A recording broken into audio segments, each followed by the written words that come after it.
Shalom, saudara-saudari yang dikasihi Tuhan Yesus Kristus. Salam damai, salam kasih agape. Semoga damai dan sukacita oleh Roh Kudus melimpah senantiasa di dalam hati dan kehidupan saudara semua.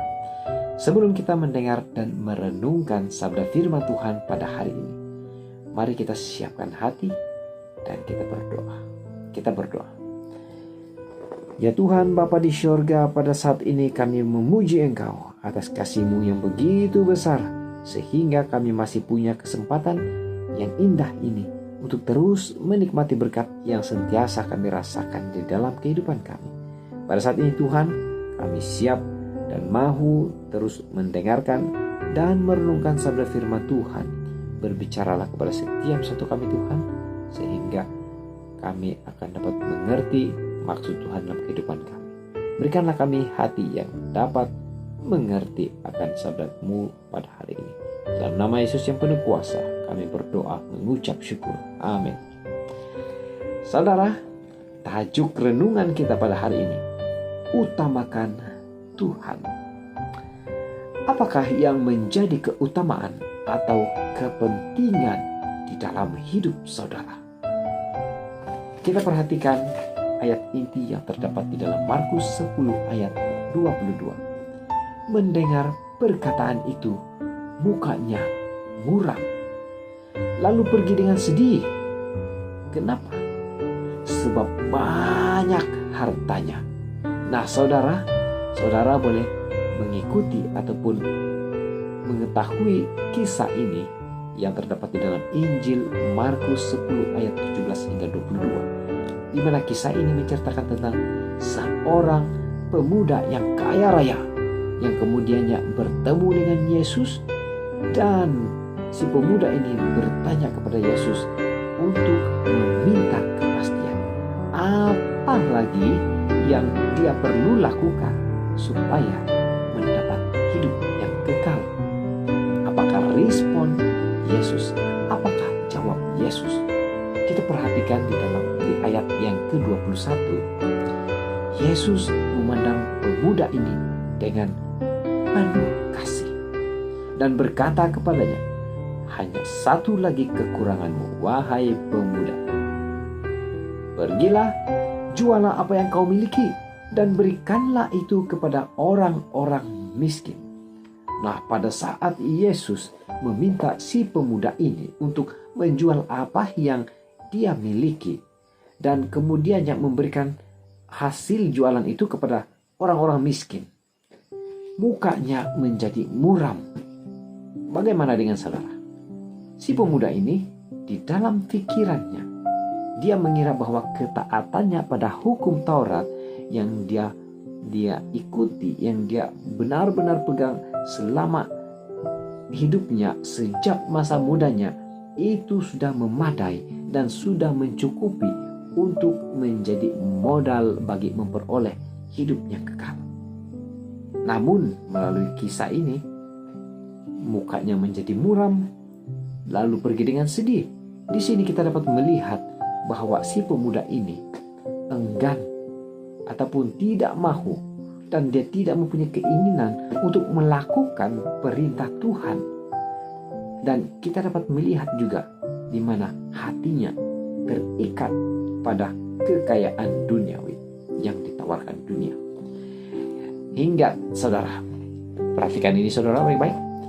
Akhirnya si pemuda kehilangan harta sejati, yaitu Yesus Kristus.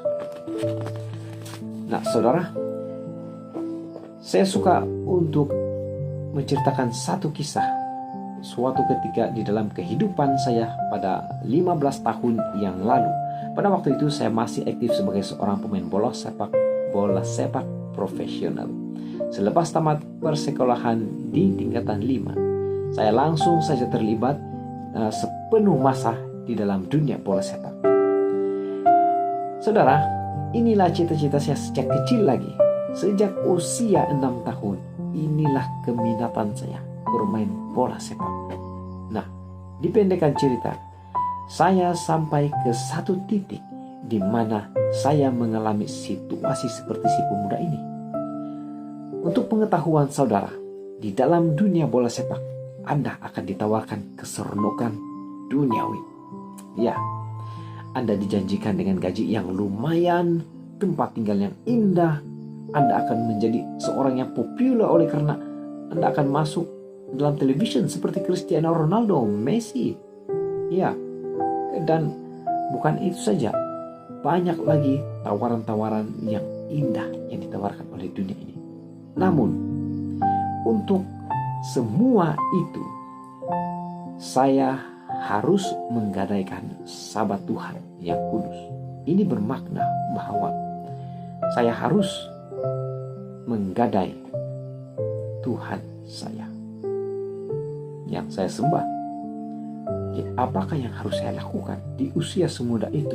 Nah saudara, saya sangat bersyukur karena pimpinan Tuhan, Dia memberikan saya kekuatan di saat muda pada waktu itu untuk tetap memuliakan Dia dan juga memilih untuk menolak semua hal-hal yang dunia tawarkan pada saya. Nah, kita berbalik kepada kisah si pemuda yang kaya raya ini. Melalui kisah yang singkat ini, apakah pelajaran atau pengajaran yang kita dapatkan yang boleh kita terapkan di dalam kehidupan kita? Nah, Yesus Dia tidak mengajarkan kepada kita untuk menjadi miskin hanya untuk memperoleh kehidupan kekal itu. Sebaliknya, Yesus mengajarkan kepada kita tentang hal keutamaan. Sudahkah saudara mendapat jawaban daripada persoalan di awal tadi? Apakah yang menjadi keutamaan dan kepentingan saudara di dalam kehidupan saudara? Apakah saudara memilih kekayaan yang dunia tawarkan ataupun hal yang lebih sejati, Yesus Kristus? Saudara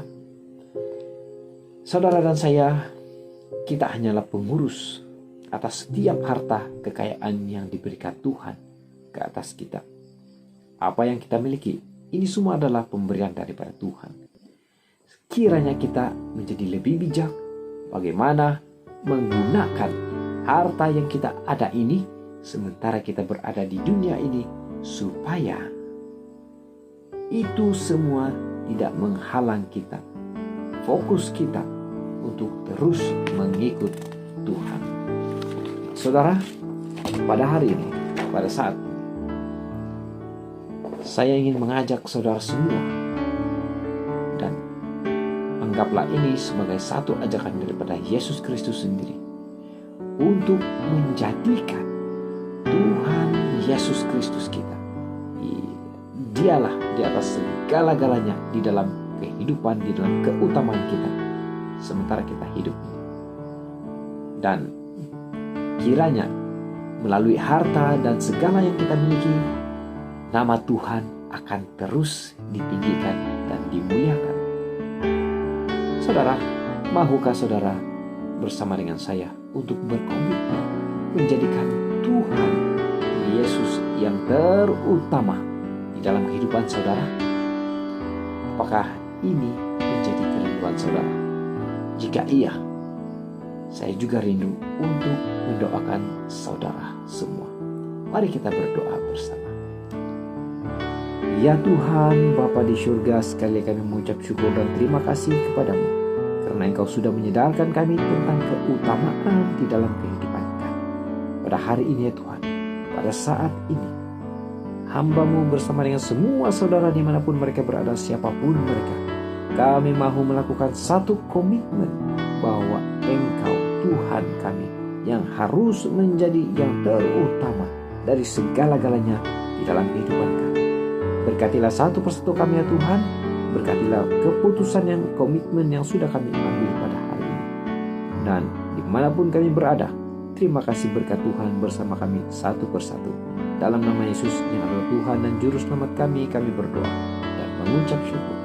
Amin. Saudara, sampai di sini saja pertemuan kita untuk renungan pada hari ini. Semoga ianya bermanfaat dan memberikan berkat sukacita kepada kita semua. Mari kita sama-sama laungkan. Semoga kita tetap setia tetap bersemangat dan tetap positif. Tuhan memberkati.